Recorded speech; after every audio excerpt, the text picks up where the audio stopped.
Good morning, everyone. So, today's lecture is for SSC CGL Tier 2 aspirants, right? जो Tier 2 SSC CGL की तैयारी कर रहे हैं एग्ज़ाम की 2023 एग्ज़ाम की तैयारी कर रहे हैं. This lecture is for those people, right? So, इस लेक्चर में हम लोग एक कॉम्प्रिहेंशन डिस्कस करेंगे कि कॉम्प्रिहेंशन किस तरह से आता है टीयर 2 एसएससी सीजीएल टीयर 2 वाले एग्ज़ाम में, और उस कॉम्प्रिहेंशन को सॉल्व करने के लिए आपका जो तरीका है, आपका जो मेथड है, वो किस तरह का होना चाहिए, राइट? हम लोग बात करेंगे डिफ़िकल्टी लेवल का. हम लोग बात करेंगे यहाँ पर इस लेक्चर में कि आपकी अप्रोच क्या होनी चाहिए सही आंसर तक पहुँचने में. एक कॉम्प्रिहेंशन को आपको किस तरीके से रीड करना चाहिए, उसे समझने की कोशिश कैसे करनी चाहिए ताकि आप सही जवाब पर टिक कर पाएँ. ठीक है. So again as usual, I'm gonna start this lecture with the motivational idiom, and that is bite the bullet. Bite the bullet. This idiom means facing a difficult or unpleasant situation with courage and determination. It encourages taking on challenges head on. ये जो idiom है bite the bullet, इसका मतलब होता है कि आप कोई डिफ़िकल्ट या unpleasant situation, your hard work और your preparation for SSC CGL tier 2 exam 2023, it may be somewhat unpleasant और difficult, right? It may be an unpleasant situation or difficult situation, right? But you have to face this unpleasant situation with courage and determination. आप पूरे determination के साथ में और पूरी करेज के साथ में आपको पूरा फोर्टिट्यूड दिखाना है यहाँ पर, राइट? और ये जो ईडियम है बाइट द बुलेट, ये आपको इसी चीज़ के लिए इनकरेज करती है कि आप चैलेंजेस जो हैं उसको पूरी पॉजिटिवली आप उस चैलेंज को एक्सेप्ट करें और उस चैलेंज को एक्सेप्ट करने के साथ साथ ही उसे पूरा करने में जुट जाएं. तो self motivation is the best motivation. Motivate हो जाइए सक्सेस पाने के लिए, सिलेक्शन पाने के लिए. और इसी के साथ हम लोग अपना लेक्चर स्टार्ट करते हैं. So today's lecture is based on comprehension. Tier 2 में एसएससी सीजीएल टीयर 2 एग्ज़ाम में आपके पास में एक कॉम्प्रिहेंशन का एक क्वेश्चन आता है. सो हेयर कॉम्प्रिहेंशन, एक कॉम्प्रिहेंशन पूरा लिखा हुआ है. ये कॉम्प्रिहेंशन होता क्या है? एक पैरा है, उसमें 5 ब्लैंक्स हैं. तो आपको शुरुआत के जब ये लेक्चर शुरू हो रहा था, then only I have told you कि इसमें अप्रोच कौन सी लेनी है, किस तरीके से हमें राइट ऑप्शन तक पहुंचना है.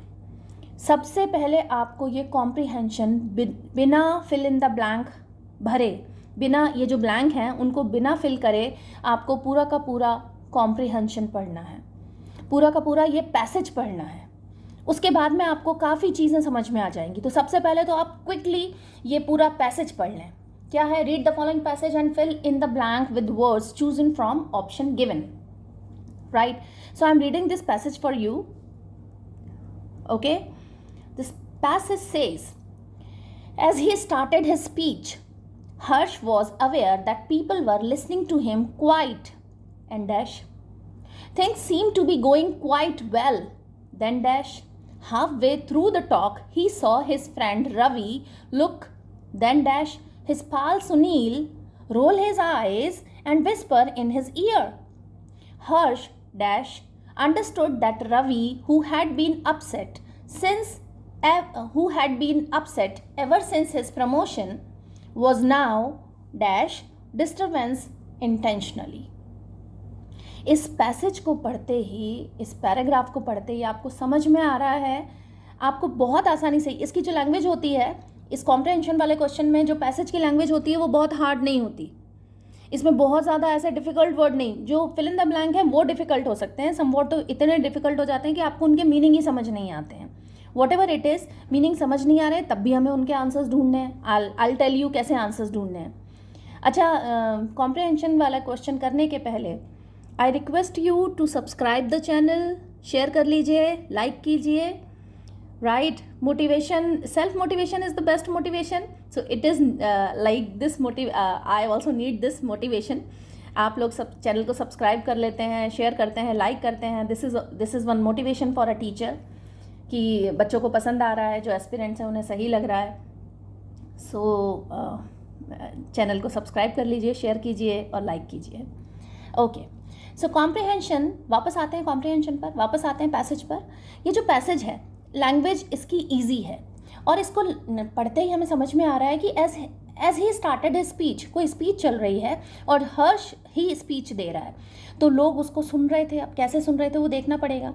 और things seem to be going quite well, और चीज़ें जो हैं वो काफ़ी अच्छे से जा रही थी। Half way through the talk, जब वो बात कर रहा था, अपनी बात कह रहा था, तो उसके आधे रास्ते में ही बात कह रहा था, उसके आधी बात में ही सॉ हिज फ्रेंड रवि, उसने अपनी फ्रेंड रवि को देखा। Look dash his pal Sunil, जो सुनील है उससे बात कर रहा था। रोल हिज आइज का मतलब आंखें घुमा घुमा के कुछ चुगली वगैरह करते हैं, कुछ बुराई वगैरह करते हैं, उस तरीके से, ठीक है। तो roll his eyes and whisper in his ear, उसके कान में कुछ कह रहा था। विस्पर मतलब ममर, ऐसे खुसफुसाहट करके कुछ कहना, तो that is whisper in his year, common सा वर्ड है, ठीक है। देन हर्ष अंडरस्टूड, हर्ष ने एकदम समझ लिया that Ravi who had been upset ever since his promotion was now, and then जो उसके प्रमोशन से अपसेट था, जब से उसका प्रमोशन हुआ तब से वो अपसेट था, वॉज नाउ डिस्टर्बेंस इंटेंशनली। अब इस पूरे के पूरे पैसेज में हमें ये समझ में आ गया कि रवि जो है वो एक ठीक व्यक्ति नहीं है, मतलब वो जल रहा है इससे, है ना, उसको जलन हो रही है कि इसको प्रमोशन कैसे मिल गया हर्ष को। इतनी बात हमें समझ आ गई है यहाँ पर, ठीक है। अब हमें सिर्फ वर्ड्स फिल करने हैं इसमें वो ग्रामर पूछ सकता है आपसे, जैसे प्रपोजिशन क्या आएगा, कंजंक्शन क्या आएगा, ठीक है। हो सकता है एक्टिव पैसिव वाला मामला यहाँ आ जाए, तो ग्रामर का पार्ट वो पूछ सकता है। वोकेबुलरी पूछेगा वो आपसे, ठीक है। इसके बीच में फिल क्या करोगे आप, कौन सा वर्ड फिल करोगे। तो कुल मिला के बात ये है कि कॉम्प्रहेंशन के क्वेश्चन करते हुए इस पैसेज को हमें थोड़ा एक बार रीड कर लेना है, ताकि हमें पता चल जाए कि क्या बात हो रही है ना। क्वेश्चन देखने के पहले भी आप 1 मिनट लगाएं और इसे रीड कर लें, ठीक है। अब हम चलते हैं इसके क्वेश्चन आंसर्स पे। क्वेश्चन आंसर्स किस तरह से आएंगे, ये सब क्वेश्चंस आएंगे पैसेज के। I have selected this passage, 2018 का मॉडल टेस्ट पेपर है ये, Tier 2 का, ठीक है।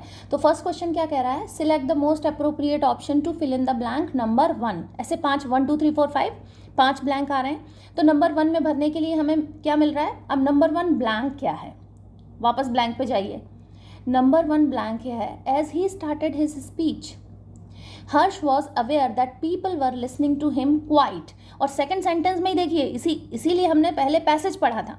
सेकंड में देखिए, things seem to be going quite well, जो चीज़ें हैं वो काफ़ी ठीक से जा रही थी, अच्छी चल रही थी। तो पीपल कैसे सुनेंगे, स्मूथली।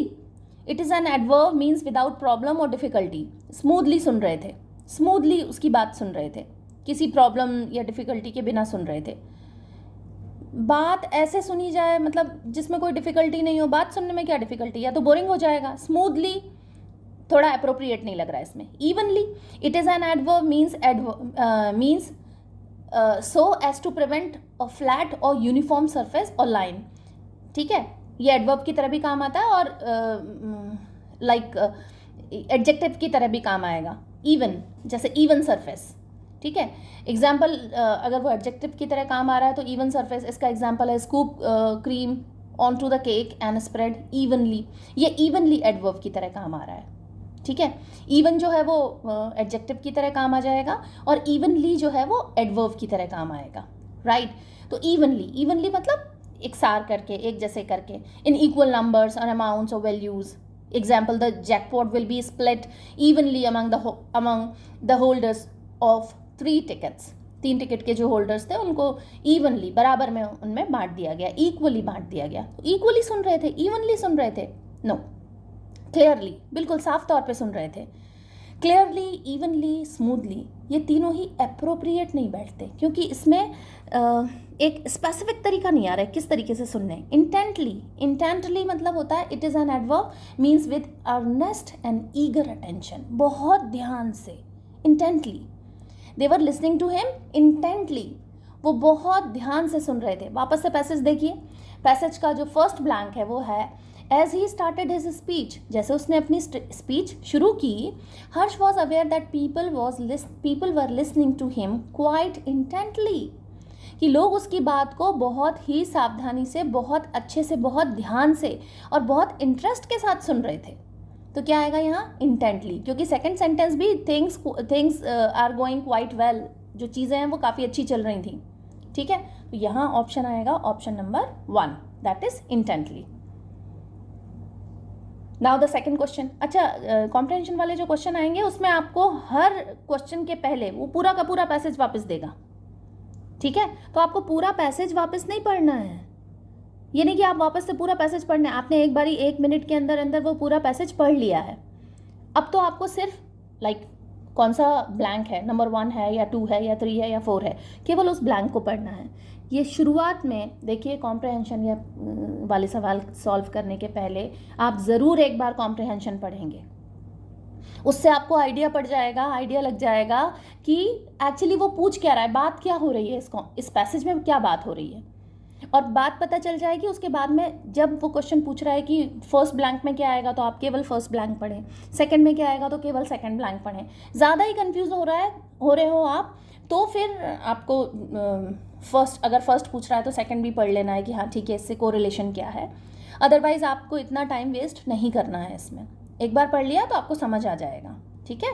ओके, तो going to the next question. Next question says select the most appropriate option to fill in the blank number 2. fill in the blank number 2 क्या है? fill in the blank number 2 है things seem to be going quite well, ठीक है, full stop है। then halfway through the talk he saw his friend Ravi look dash his pal Sunil roll his eyes and whisper in his ear। पूरा का पूरा एक ही sentence है, उसमें 2 blank पूछ रहा है वो आपसे, ठीक है। तो क्वेश्चन नंबर 2 मतलब ब्लैंक नंबर 2 क्या आएगा? ब्लैंक नंबर 2 में यहाँ से स्टार्ट करेंगे हम लोग। Yes, dash halfway through the talk he saw his friend Ravi look his pal Sunil roll his eyes and whisper in his ear. So halfway through the talk, halfway through the talk, wherever halfway through the talk बिल्कुल नहीं, क्योंकि where ever का मतलब होता है it is an adverb, इसका मतलब होता है in or to whatever place, wherever कहीं भी। वेन एवर ये कंजंक्शन है, एट वॉट एवर टाइम मतलब वेन एवर जिस भी टाइम पे, और वॉट एवर ओकेजन, ठीक है, emphasizing a lack of restriction मतलब किसी भी ओकेजन पे, किसी भी समय। You can ask for help whenever you need it, जब भी तुम्हें ज़रूरत हो हेल्प की तुम पूछ सकते हो। एज एन एडवर्ब या conjunction, at whatever time on whatever occasion, right. Example है you can ask for help whenever you need it, I have told you. As an adverb, so used for emphasis instead of when in question, typically expressing surprise or confusion। example देखिए, whenever shall we get there, हम वहाँ कब पहुँचेंगे, तो whenever ये एक adverb की तरह भी काम आता है। whenever shall we get there, हम वहाँ कब पहुँचेंगे, राइट। तो थोड़ा confusion के फॉर्म में जब पूछा जाता है तो whenever एक adverb की तरह भी काम आता है। Used for emphasis instead of when in question and typically expressing surprise or confusion। Like when shall we get there, हम वो कब पहुँचेंगे, तो when shall we get there की जगह हम क्या यूज़ करेंगे, whenever, थोड़ा confusion दिखाने के लिए, whenever shall we get there, ठीक है। तो whenever बिल्कुल भी नहीं आएगा। वापस देखिए सेकेंड जो ब्लैंक है, dash halfway through the talk, dash halfway through the talk, whenever halfway through the talk नहीं, ठीक है। थर्ड ऑप्शन है moreover halfway through the talk बिल्कुल नहीं आएगा। however halfway through the talk, however, moreover क्यों नहीं आएगा, क्योंकि ये है तो एडवर्ब, फ्यूचर मैटर या बिसाइड्स के साथ में बताता है। moreover, moreover मतलब moreover statistics show that competition for places is growing।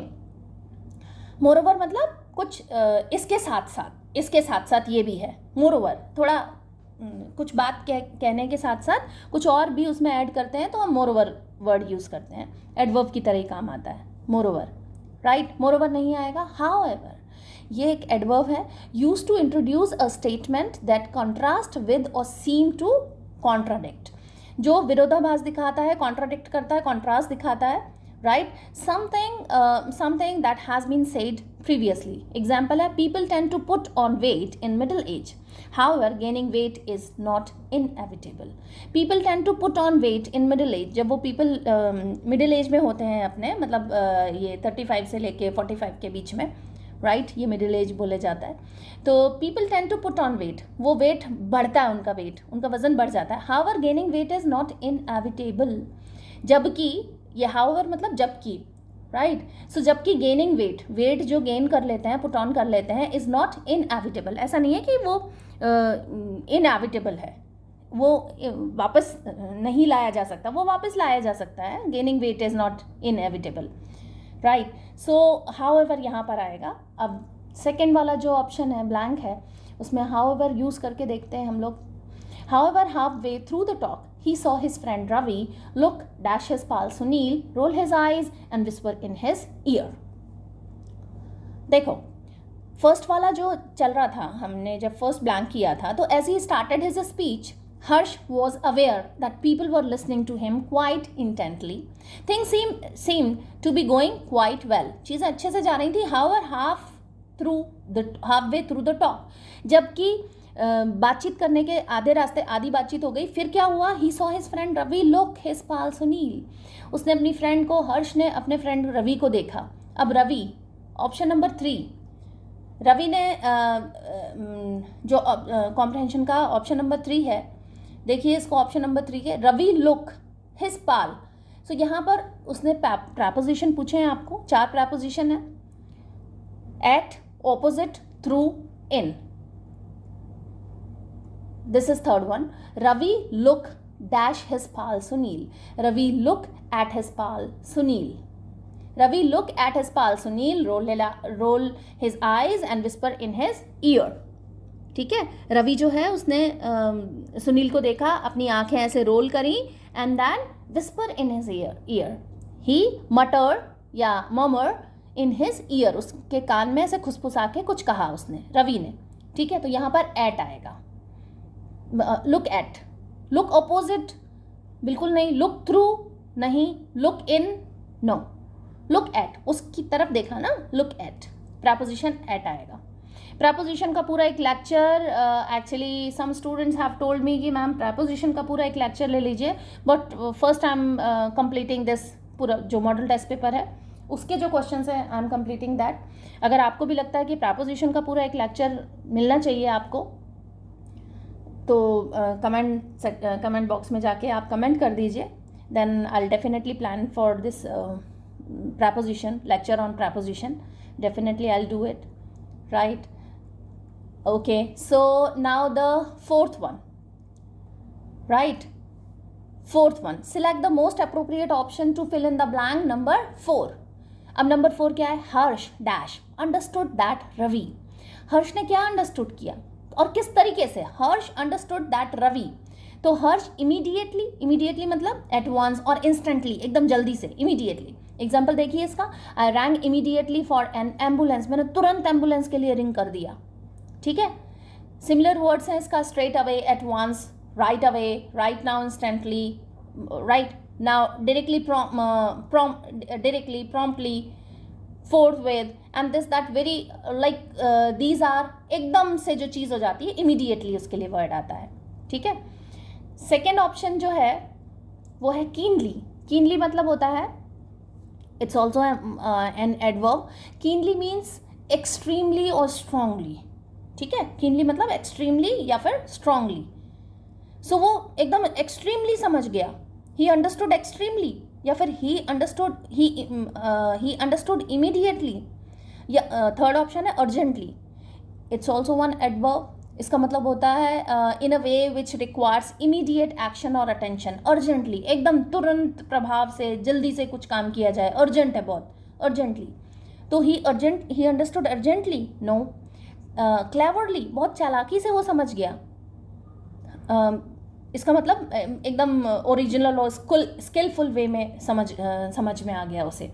वापस से देखिए, सेंटेंस देखिए, सेंटेंस है नंबर 4 जो ब्लैंक है। It says Harsh immediately understood that Ravi, who had been upset ever since his promotion, he immediately understood, वो तुरंत समझ गया।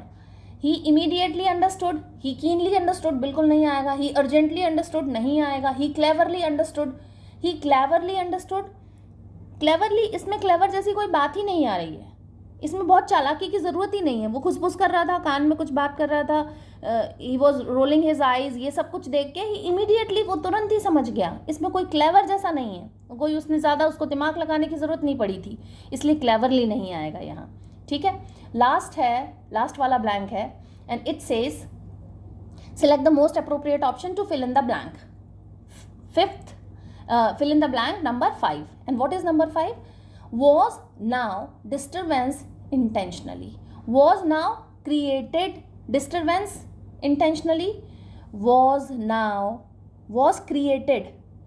Was created ये तो पैसिव में जा रहा है, और वो पैसिव में भी नहीं है। वो ऐसा आना चाहिए कि disturbance was created by Ravi, तो वो सेंटेंस तो है ही नहीं, तो क्रिएटेड तो बिल्कुल नहीं आएगा। वॉज के साथ में अगर वर्ब की थर्ड फॉर्म आ रही है तो वो पैसिव में जाएगा, पैसिव वॉइस बनेगा। लेकिन पैसिव वॉइस के लिए हमें सब्जेक्ट भी तो उसी हिसाब से लगाना पड़ेगा।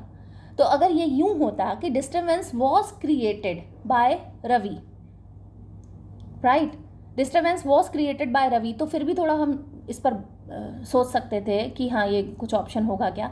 लेकिन was now created disturbance intentionally, no. Second option है वॉज नाउ क्रिएट डिस्टर्बेंस। पूरा का पूरा पैसेज, जब हम लोगों ने शुरुआत में पैसेज पढ़ा था तभी हमें ये समझना भी है कि पैसेज है कौन से टेंस में, क्या पास्ट में है या प्रेजेंट में है या फ्यूचर में है। ये वाला पैसेज पास्ट टेंस में है, तो क्रिएट कैसे आएगा, वो तो प्रेजेंट टेंस दिखाने लगेगा, नहीं आएगा। क्रिएट्स, वो भी नहीं आएगा क्योंकि वो भी प्रेजेंट टेंस दिखाएगा। क्रिएट प्लूरल के साथ में आएगा, क्रिएट्स सिंगुलर सब्जेक्ट के साथ में आएगा, लेकिन दोनों प्रेजेंट टेंस के हैं तो दोनों को एलिमिनेट कर दीजिए, क्रिएटेड भी नहीं आएगा। फोर्थ ऑप्शन क्या रह गया, क्रिएटिंग, जो कि क्रिएटिंग लगाते ही हमारा जो सेंटेंस है वो पास्ट कंटिन्यूअस में बन जाता है, right. Who had been upset ever since his promotion was now creating disturbance intentionally. Disturbance पैदा कर रहा है ना वो, लोग बिल्कुल ध्यान से उसकी बात सुन रहे थे, एकदम इंटरेस्ट लेके उसकी बात सुन रहे थे, लेकिन वो कान में कुछ कह रहा है, रवि जो है अपने फ्रेंड के साथ में कान में कुछ कह रहा है उसके, राइट, सुनील को कुछ बता रहा है, आंखें घुमा रहा है, rolling his eyes like this, तो वो इंटेंशनली डिस्टर्बेंस क्रिएट कर रहा है। क्यों? क्योंकि वो शुरू से ही अपसेट था हर्ष के प्रमोशन को लेके। और ये पैसेज इसीलिए पढ़ना ज़रूरी है ताकि हमें पता चल पाए कि पैसेज है क्या, क्या कह रहा है पैसेज, राइट।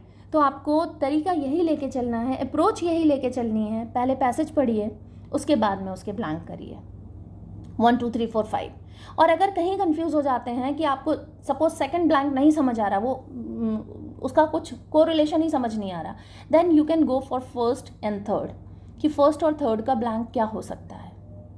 ठीक है, सो आज के लेक्चर के लिए इतना ही। Keep learning, thank you so much.